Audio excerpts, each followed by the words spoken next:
Hello, everyone. It's been quite a while since I've given you a live video. So before we get into business, I wanted to get to a quick opinion on my hair. I've been letting it go gray instead of doing the blonde, and I decided, let me try to do it curly. Or should I make it shorter and straight? Now for mortgage information.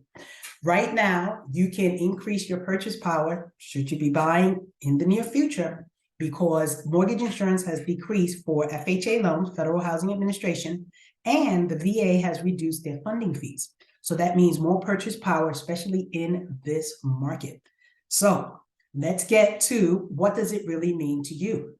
So one of the things that the FHA and VA have in common is that it does charge a funding fee because you're not putting a 20% down, so that money goes into a pot. So should anything happen, the money will then be used to pay off any outstanding loans, okay? FHA allows first-time home buyers or returning home buyers, if you didn't own property in the last 3 years, to put less than 20% down should you qualify. So when they reduce the mortgage insurance, that means more purchase power for you. What's mortgage insurance? Well, when you don't put 20% down, the banks are going to charge you a mortgage insurance. So it has decreased from 85 basis points BPS. So depending on how much money you're going to put down, so FHA, if you decide to put 10% down in this chart, then it is 50%, okay? If you do it, that is between greater than 90%, but less than 95, then it's 50%.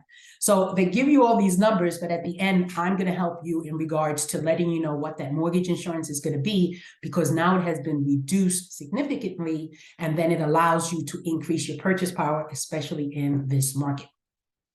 Now, with that being said, if you do put 10% down, then the mortgage insurance would, as you can see in this chart, 11 years, 132 months, then you would no longer pay that mortgage insurance. So let's just do a quick example. Let's say your mortgage insurance is $300 a month. Well, you would have to wait 11 years in order to get rid of it, okay? If you don't put that much money down, then it's the life of the loan, okay? So you gotta wait 30 years. In this market, we do understand that the market is shifting, but at the end of the day, instead of having 20+% equity in some areas, we have double digits, and in some we don't have. But at the end, we are still getting equity in our property. So the other way to get rid of the mortgage insurance is to have enough equity in your home to convert this FHA loan into a conventional loan, okay? And I'm a mortgage planner, so I'm going to help you each step of the way. So with the way the market is today, there's also FHA. One of the benefits of FHA is that it is a lot easier to refinance than a conventional loan. And it's called a simple streamline, which means make 12 monthly payments. And then we're going to allow you to then refinance, if it makes sense, to get rid of that mortgage insurance or reduce the interest rates, right?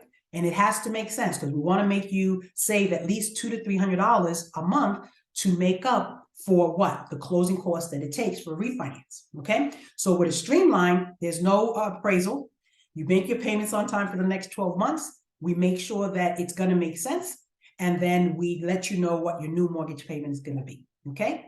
Nice and simple. So now, what about VA? So VA, like FHA, has a funding fee, but no mortgage insurance. And the reason for that is that the VA, right, the Department of VA, is going to use your certificate of eligibility. That's always the first step to see if you qualify for this loan.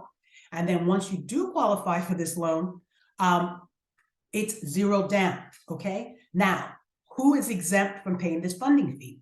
Well, if you're disabled with 10% or more, then this funding fee is not going to be charged to you. So like myself, when I got my loan, I had to pay a funding fee. So that funding fee has been decreased, and it's going to start April 7th of 2023, and it's going to go all the way to November 14, 2031. Your loan has to close by that time, okay? Now, the funding fee is rolled into the loan. So when we tell you, here is your mortgage payment, the funding fee is already added. Now, you have a choice. If you want to pay for that funding fee, which I would use that money to either pay for my closing costs or my new furniture in my house. But again, it's up to you, because that fee is amortized over 30 years, okay? So now when you use it the first time, there's one fee that they charge you. And then when you use it again, there's a different one. So as you can see here, 2.15, the second one is 3.3. Now remember, this change is happening April 7th, okay?